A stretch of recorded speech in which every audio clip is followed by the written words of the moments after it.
nashindwa na mali sina we, ningekuoa malaika. Nashindwa na mali sina we, ningekuoa malaika.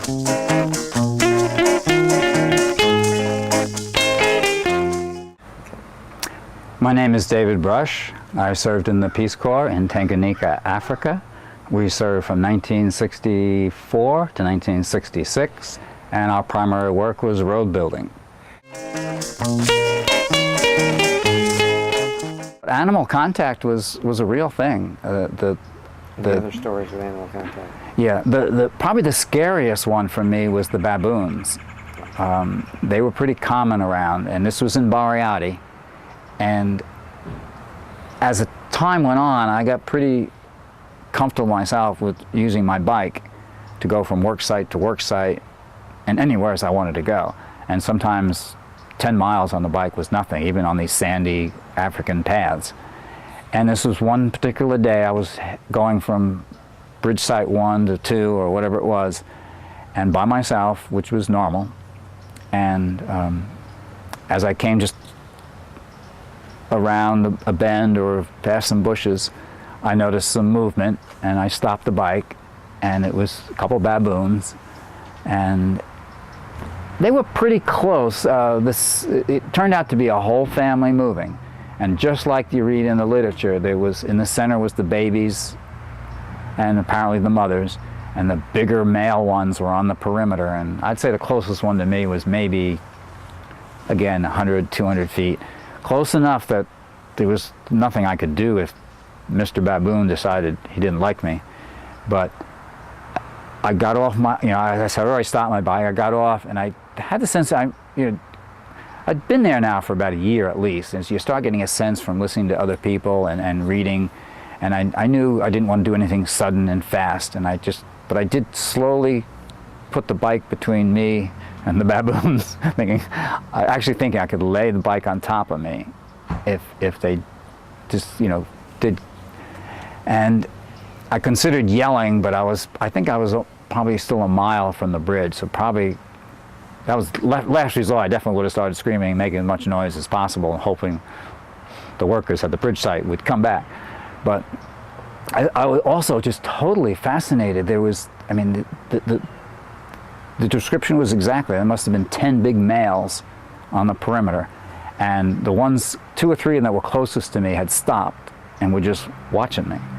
I watching them, but fascinated by watching the whole thing, because as I say, there was little babies, and they sort of slowed down. Eventually, they crossed the road in front of me and went on into the bush. The whole bunch of them. Maybe took 10 minutes, but again, I was so fascinated, scared, that it's hard to remember exactly what I remember. But the experience was awesome. It was just nature and live, and that was probably one of the biggest animal contact one. The lion one was just, it was a flat. I don't think we saw them more than 10 seconds or something.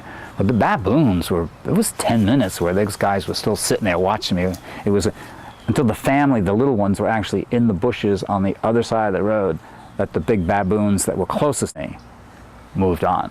It was definitely a protective, very deliberate, no haphazard thing. They were keeping an eye on me until the family was safely, on their way.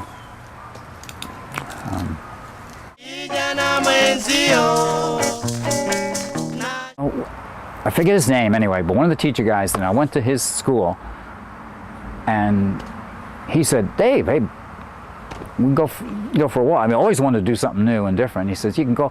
We almost always see giraffe, Twiga. Yeah, Twiga was the name of the giraffe. So yeah, we took off, and maybe an hour later, we're walking up the hills and through the stuff and looking for Twiga, friendly little Twiga, and we find rhinoceros.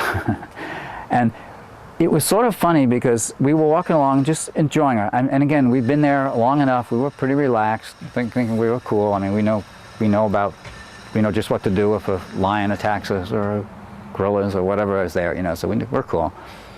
Walking along, and I think my friend, let's call him John, said, "Stop, Dave," and he points. And we're both looking, I mean, just amazed. Here's this giant, regular sized rhinoceros in the path, or just off the path where we're heading.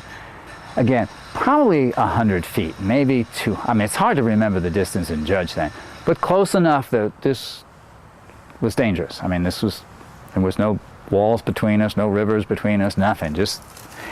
And we were smart enough, but then again, fascinated. I mean, I think we stood there for, I don't know how long, just staring like, oh, wow, look at this guy. To the realization, we probably should get out of here. And we kind of talked real soft, and we're going to turn around real soft and work our way back real carefully. And we're turning, and I don't know if I said it or saw it, but the rhinoceros started to move. And one of us said, and I guess which one said, "Hurry, he's coming." And we sort of, not really panicked, but started to move fast and got entangled and both fell on the path and rolled in the bushes and got up. And fortunately, the rhinoceros just was changing from one choice bush to another bush to chew at. Almost like, I mean, he obviously wasn't, but looking at you dumb, I'm not interested in you guys. But fortunately, he wasn't. And, you know, we retreated down the trail, somewhat trying to recover our dignity. But it was exciting. It was awesome. I mean, to see an animal that beautiful, that close, and just there in the natural. But it was so funny when he said, I can say he, but to say he's coming, he's moving, whatever it was, and we both turned faster than we were doing and tripped and fell, and rhinoceros story. Fortunately, had a good ending because rhinoceros was not interested in us at all.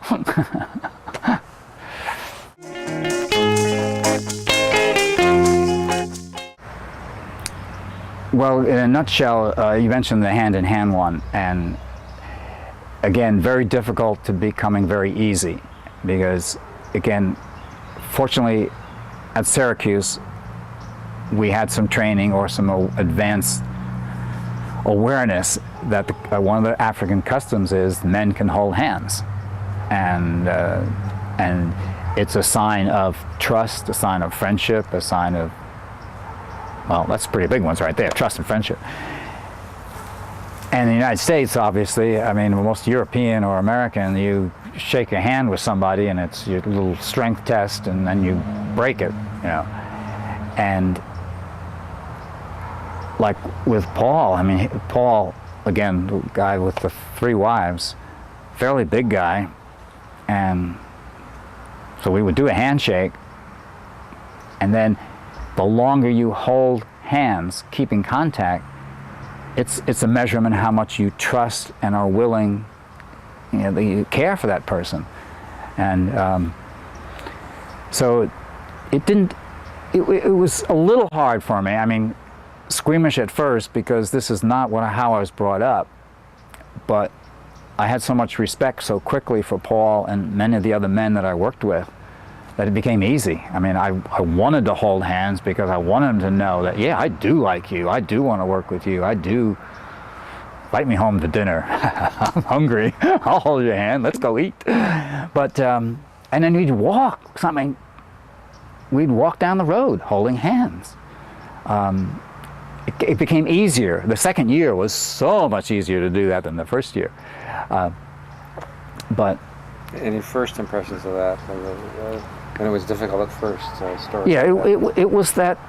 I guess the first time that I was really like with Paul or met Paul. I mean, Paul sticks out because he was, and it doesn't take away from Raphael, who was also awesome.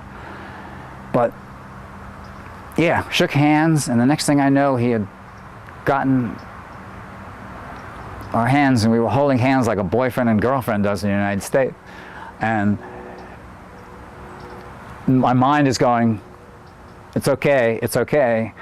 You were told it's okay. This is the African custom. It's okay, and yet it really wasn't okay with me at that point. I mean, it was something I had to get used to, get adjusted to.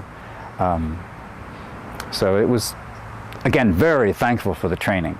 I mean, if us volunteers had gone over there without some of that background knowledge, I would have been ripping my hand out of his and saying, I don't know what I would have been saying, but it had never done that, you know, before in my life.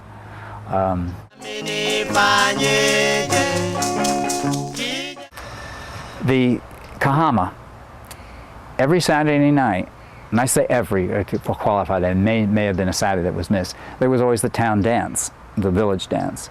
And pretty much everybody came. I mean, little kids, mothers, I mean, it was at the community center. And they did have beer, and you could partake. And Walter and I went all the time, and that was the big social event, obviously. And of course, Paul and all our workers went there, and basically everybody in town. I mean, the African teachers who taught at the school there, and so it was a social thing, and so on. And but this one night, probably again about this, been there probably at least a year, because I was definitely starting to be fairly fluent with the language and very comfortable at these dances, because the thing that was difficult at the dances was like the hand-holding. You danced with the men. It wasn't really polite to dance with the ladies. The ladies danced with the ladies, and the men danced with the men. But at least you were dancing. And the fast dances were much easier than the slow dances. The slow dances took a little getting used to. But arm in arm, like a slow dance? Arm in arm, yep. And was able to keep them to a minimum, because but again, as I started to learn that this was really just a sign of how you cared for the person, not anything else, nothing to do with your sexual preference. And it became more enjoyable, and more, it was like, okay, yeah, it's really fun. But anyway, this particular night, I don't remember, I said maybe a year we were there. Walter and I, as I remember, it was Walter and I, may have been our third guy, might have been there at this point. Boy, someday I got to remember his name. And so it's let's just say two Mzungus, the African, being African, Mzungu being the Swahili word for white-skinned people. So there's two Mzungus there, everybody else African, everybody else Kahamians, people of old Kahama. And in walks a bunch of white people. Probably, I think it turned out they were from Germany. They were doing some service or traveling or whatever, but maybe Scandinavian of some sort. Europeans, white people. And the impression I have, and it was so real at the time, because pretty much everybody in the room, in the place, from the kids to the ladies to wives to the men, the workers, it was all like looking at the door where these white people were coming in. So strange, you know. And what I remember was again, 10 seconds, a minute, I was looking at them like, wow, you know, strange. Totally forgetting that I looked a lot like them. But I felt, you know, at that point in the time, I felt so in. Kahama was my town, my village. This was my community center. I mean, I was really right into the whole shebang. That who were these white people? These, that was one of the areas I was really, something like seeing Kilimanjaro arriving. The reality of just how well I was settling in. I mean, I was forgetting my skin color. I mean, because we didn't have mirrors. That's something we didn't have, and so it didn't. Mostly everything looked black, and or at least African. So that was cool. That was neat. Kijana mwenzio, nashindwa na mali sina we, ningekuoa malaika. Nashindwa na mali sina we.